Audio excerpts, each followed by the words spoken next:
Welcome back. And now in the studio with me, Vhonani Mufamadi. He is the Executive Chairman of Ideco.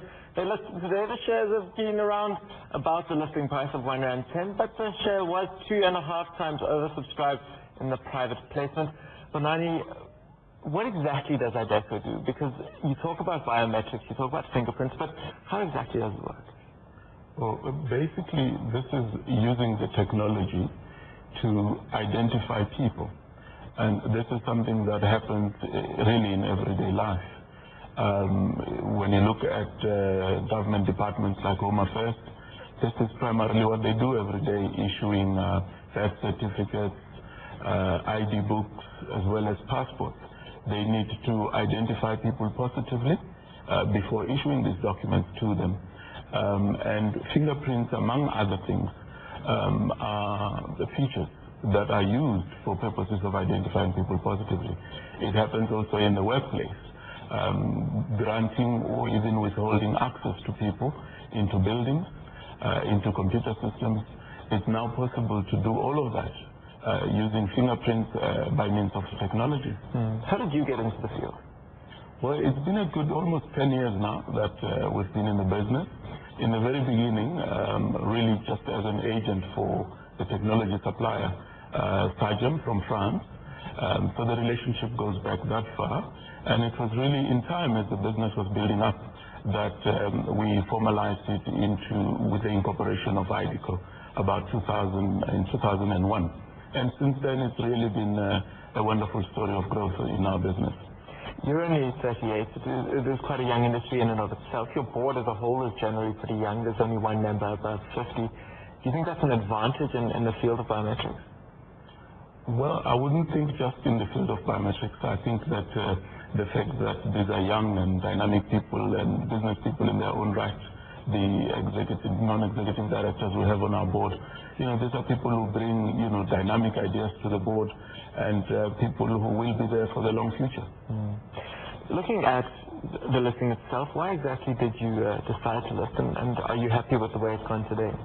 Well, it's early days, yes. It's only our first day on the market. The main reason for listing was, of course, in order to take care of the very good growth that we've been experiencing and the growth that we forecast into the future. We wanted to raise capital, which was very successful, the exercise, for purposes of expanding our operations in order to be able to serve the many customers that we've had for a good number of years and many that are coming on board, as well as, of course, to make a few interesting acquisitions that are in related and complementary markets. You talk about acquisitions, and one of the interesting comments I noticed in the prospectus was that you're talking about increasing management competence through acquisition. Are skills in this business, is there a shortage of skills in the business? Do you need to go and find them by buying other companies? Well, the skills situation is a very challenging one in the country as a whole. The work that we do requires very good skills, and thankfully we've been able to recruit and retain very, very good skills over the years. And indeed, going forward, we expect that we will need to deepen our skills base, and some of these are to be found in the targeted companies with respect to the acquisitions we have in mind, yes.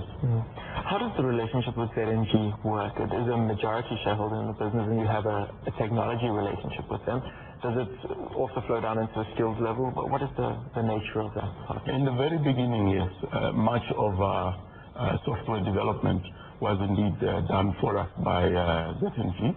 But over the last 5 years, we have, as I said earlier, built up our own skills base, very good, so that in fact, well over 90% of the software development that we do to customize our solutions for customers is actually done in-house. ZNG, as you say, is a major shareholder in the business, but one of two. And even after the listing now, there are still two major shareholders. So yes, ZNG has the technology role that it has played over the years, and particularly also with being able to help us sell products and solutions into other markets such as Europe, where they are very active. You raised a possible concern that the level of black equity control might fall below 50% as a result of the listing. Did that happen? Well, yes, certainly. I mean, naturally, with the dilution in us placing the 10% on the market, but it has fallen down to around 41%, so still way above the charter requirements in the industry, and that we're very pleased about. Would you like to get it back about 50, or are you happy with where it is? It's not really a major issue in our business at this point now. Let's look at the business and the forecasted profits particularly, and margins. There is seemingly a quite substantial jump in the forecasted earnings, particularly for 2007 and 2008. Where's that growth going to come from? Well, happily, this is growth that comes from existing business. It's business really that's not simply in the pipeline, but in the bag. Much of it has got to do with business that is ramping up to the point where you see the major jump is actually when the business reaches peak level. So it's not business we're still going out to look for, it's business that we have and are busy servicing. And how long are those contracts? I know the SAPS one is 15 years in duration, but what about the rest of the contracts? Well, we have, it's important to point out that right now as we stand, we talk of some 47% of our revenues coming from the private sector. It's an important point to make with regard to our revenues. And beyond that, we have a lot of work in the public sector, such as the 15-year contract you referred to with the police. Much of what we do in the private sector is repeat business based on products that we sell into the private sector with maintenance contracts. So a lot of it is very solid, well-contracted business. So what do you do in the private sector then?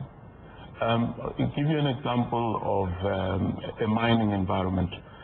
We would provide solutions for access control as well as time and attendance. Now, this is what they would use every day in processing shifts of workers into the underground. You need to know who's going down there, what time, what hours they're working. All of that is, our technology is used to track all of that. So it's very important in managing business risk in those environments, such as making sure that have worked.